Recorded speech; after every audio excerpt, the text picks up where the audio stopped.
Peter O'Toole, the star of Lawrence of Arabia, an 8-time Oscar nominee.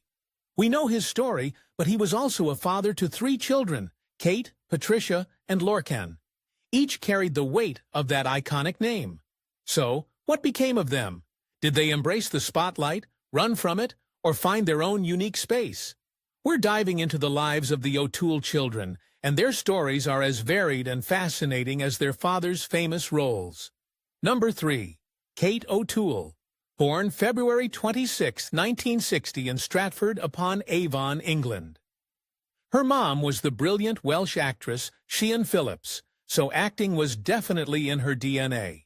She grew up in a glamorous 1960s Hampstead home buzzing with parties and famous faces. But here's a twist. Despite the glamour, Kate and her sister lived a bit separately, mainly with a nanny. Peter O'Toole apparently decreed his children were to be neither seen nor heard unless specifically invited. Kate even recalled her first real memory of him was at age 2 while he was filming Lawrence of Arabia. This unusual upbringing likely made her observant and self-reliant. Being Hollywood royalty is a double-edged sword.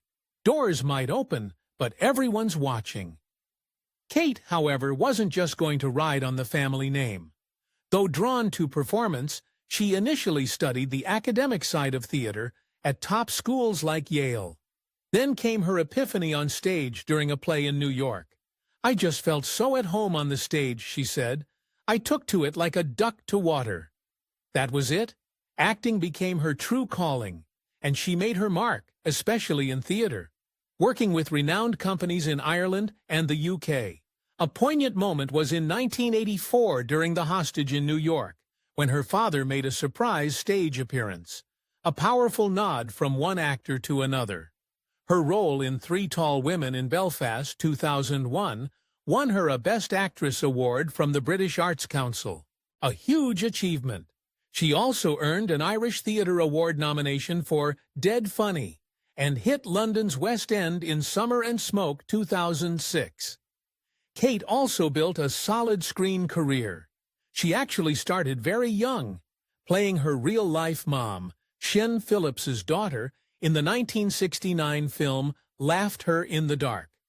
Her film roles include Ms. Furlong and John Huston's The Dead, 1987, Dancing at Lughnasadh, 1998, Agnes Brown, 1999, Possession, 2002, and more recently, festive films like Christmas at Castle Heart, 2021. On TV, she's appeared in Tales from the Dark Side, Silent Witness, The Tutors, and The Young Offenders. Living with a father like Peter O'Toole was complex. Kate wrote about their bond, which evolved from a somewhat distant childhood to profound mutual respect.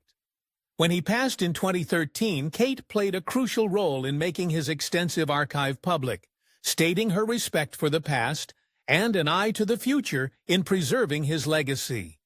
This wasn't just a daughter's duty. It was an act of deep artistic understanding. Beyond acting, Kate is a significant figure in the Irish arts scene, chairing the Galway film Fleed and serving on the board of Screen Ireland. She has a deep connection to Connemara, her father's ancestral home, which she also calls home. Kate O'Toole successfully carved her own path, honored her heritage, and became a respected artist in her own right. Number 2. Patricia O'Toole. Born in 1963, just as her father's fame exploded with Lawrence of Arabia, her mother was also Siân Phillips. So Patricia, too, was born into this world of immense artistic legacy. Siân Phillips mentioned her roles as wife and mother to Kate, and Pat were demanding, even sidelining her own career somewhat. Patricia, like Kate, felt the pull of the family profession and trained at London's Arts Educational School from 1984 to 1987. This was also a few years after her parents' very public divorce, a challenging time for a young woman. After her studies, Pat did step into the limelight. Her London stage debut was in The One Before the Last. She co-founded a zany all-girl singing group, Platform 5, showcasing her versatility. She also gathered TV credits in British shows between the late 1980s and mid-1990s, including the comic strip presence, Casualty, The Bill, and Poirot. So she was an active performer, but then her path shifted. Here's where things take a more private and challenging turn. By 2014, Patricia was identified as a training consultant and a personal business and development coach at Rose Bruford College of Theatre and Performance. This significant change saw her move from performing to nurturing new talent, a path perhaps offering more stability and less public glare. Now, about her relationship with her father, Peter O'Toole. This became painfully public. When he died in December 2013, his will, written that same year, revealed a shocking estrangement. It stated he was making no provision for Patricia, citing they had been estranged for some years. Imagine that news breaking publicly. His estate mostly went to Kate, her half-brother Lorcan, and, intriguingly, Patricia's own daughter Jessica. When the media approached Patricia, she responded with incredible dignity. "It is a personal and family matter," and said no more.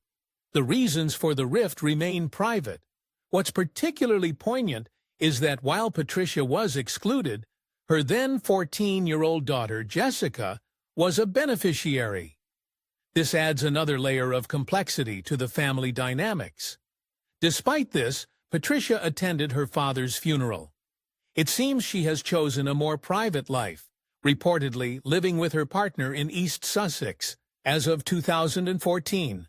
Her journey shows that even those born into fame can choose different paths, navigating personal heartaches with quiet strength, often away from the spotlight. Number 1. Lorcan O'Toole, born March 17, 1983, in Dublin. His mother was American model Karen Brown Somerville. His early life sounds quite dramatic. There was ambiguity about his parents' marital status, and a significant custody battle ensued. Karen wanted a typical American boy upbringing for Lorcan in New Jersey, contrasting sharply with Peter O'Toole's flamboyant international lifestyle. At one point, Peter even took young Lorcan to Bermuda, prompting Karen to initiate legal proceedings there. Despite the conflict, Peter O'Toole deeply loved his son. Growing up between these different worlds likely shaped Lorcan profoundly. He briefly attended New York University's Tisch School of the Arts for Drama. Interestingly, Lorcan's film career began behind the scenes. He was a carpenter on films like The Boxer, 1997, as a teen, Angela's Ashes, 1999, and The Escapist, 2002. Then he did move into acting. You might have seen him in Mrs. Palfrey at the Claremont, 2005 TV series like Totally Frank, 2005, Crusoe, 2008, Sons of Anarchy, 2010, as Patrick Telford and Harry's Law, 2011. He was also credited as a musician, highlighting other artistic talents. But Lorcan's story takes a unique and fascinating turn. He's transitioned into spiritual and consciousness-based filmmaking, a move seemingly rooted in deep personal experiences. His main project is a film series titled Reflections, The Return of Light. He calls it an interactive, immersive film series about the awakening of consciousness on our planet. Lorcan has spoken of profound spiritual experiences, trances, visions, and realizing he was a spirit medium, which fueled this project. He travels to vortex points on Earth, like Bali and Machu Picchu, interviewing locals about their extraordinary experiences. Each episode is planned to be 33 minutes and 33 seconds. The themes are vast, unity, humanity's connection to Earth, and the harmony of science and spirituality. This is a massive shift from traditional acting. He's creating a vision from his own spiritual journey, using film to explore consciousness. His relationship with his father, Peter O'Toole, seems to have been one of deep affection in Peter's later years, despite early turbulence. Lorcan was often by his father's side at public events. He was about 28 or 29 when his father passed. He once shared a touching memory of checking if his sleeping father was still breathing as a child, showing his deep care. Lorcan was a significant beneficiary of his father's estate. More recently, Lorcan participated in the 2022 documentary Peter O'Toole Along the Sky Road to Aqaba, sharing his memories. Lorcan O'Toole's journey is remarkable. From son of a legend through film work to becoming a spiritual filmmaker on a deeply personal quest, truly crafting his own legacy. They didn't just become footnotes in their father's story. They wrote their own fascinating, complex, and deeply human chapters.